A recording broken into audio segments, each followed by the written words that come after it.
ہم نے یہاں کے عوام نے پاکستان کے ساتھ دیا, ریاست کے ساتھ دیا, دہشت گردوں کا مقابلہ کیا.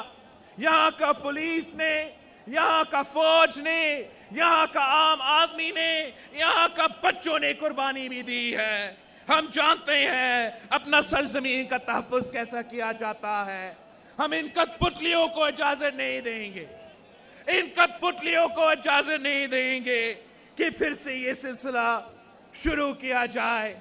یہاں کے عوام نے جو قربانی دی ہے وہ سب کے سامنے ہے, مگر یہاں کے عوام کو, پختونخوا کے عوام کو لاوارث چھوڑا گیا ہے. ان کو وعدہ کیا گیا تھا, فاتح کے عوام کے ساتھ وعدہ کیا گیا تھا کہ ریکنسٹرکشن ہوگا, کمپنسیشن ہوگا.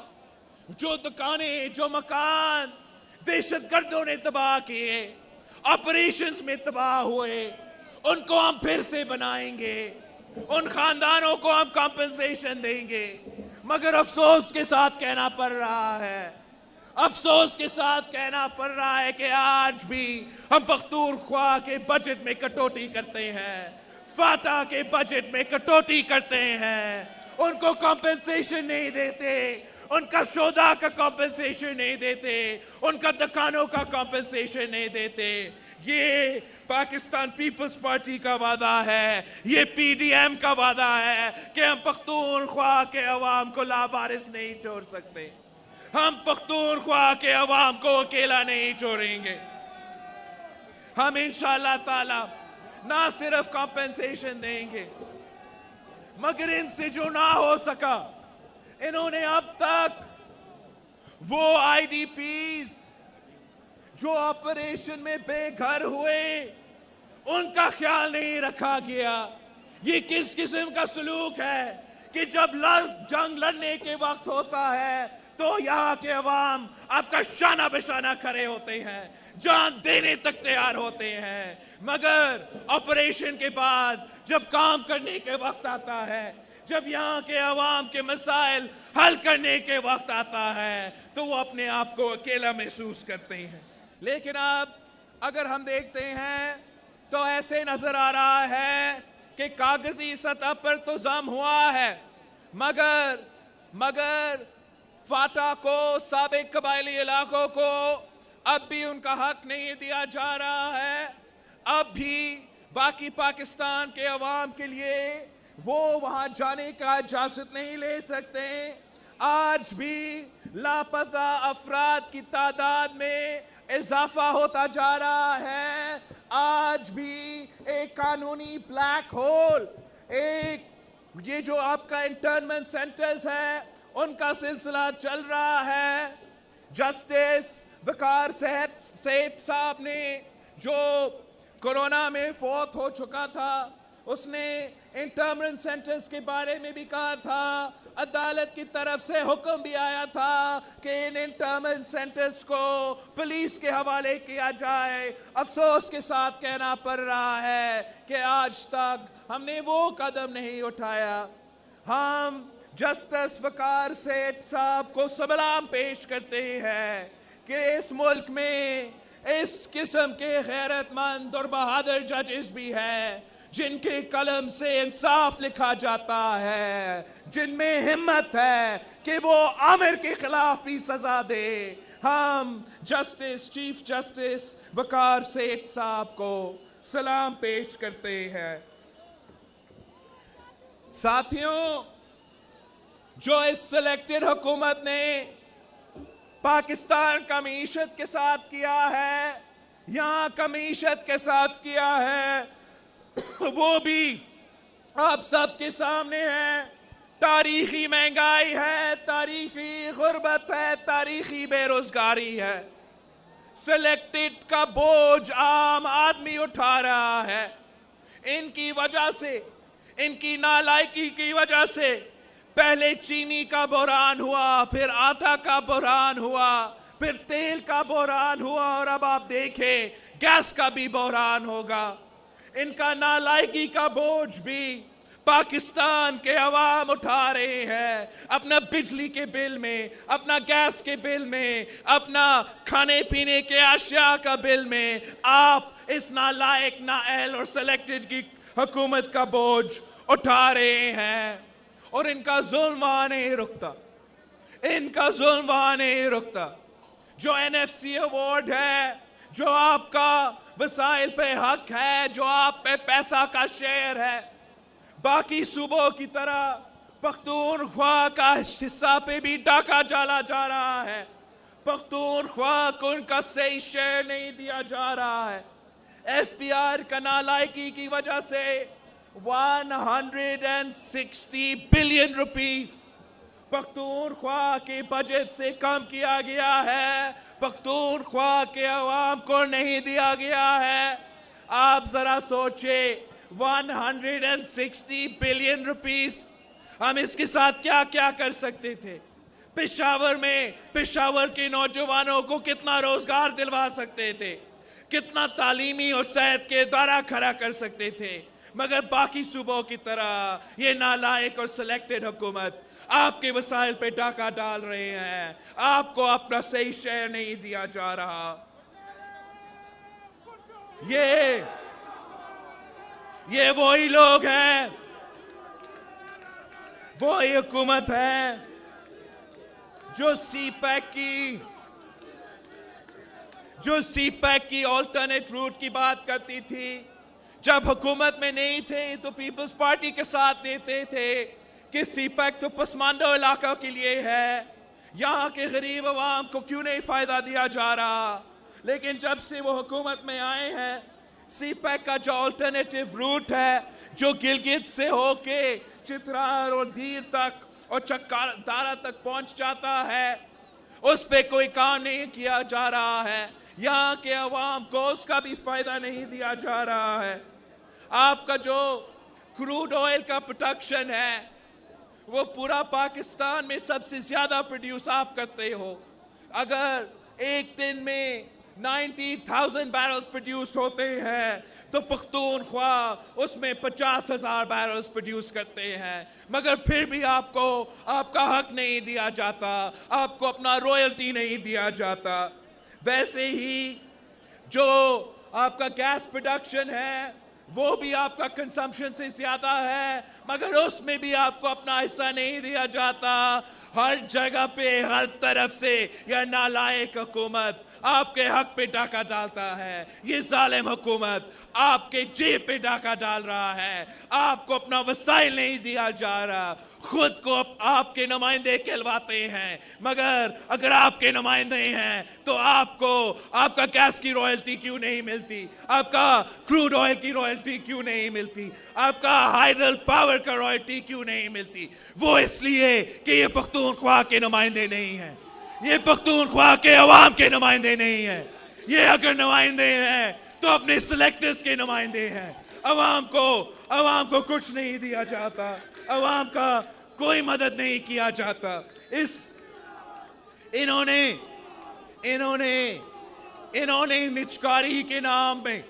نجکاری کے نام پہ پختونخوا میں دکان کھولا ہے۔ یہاں کے تعلیمی ادارے، یہاں کے صحت کے ادارے اونے پونے بیچ رہے ہیں۔ ہم ان کو یہ اجازت نہیں دیں گے کہ یہاں کے عوام کو ان سہولت سے محروم رکھا جائے۔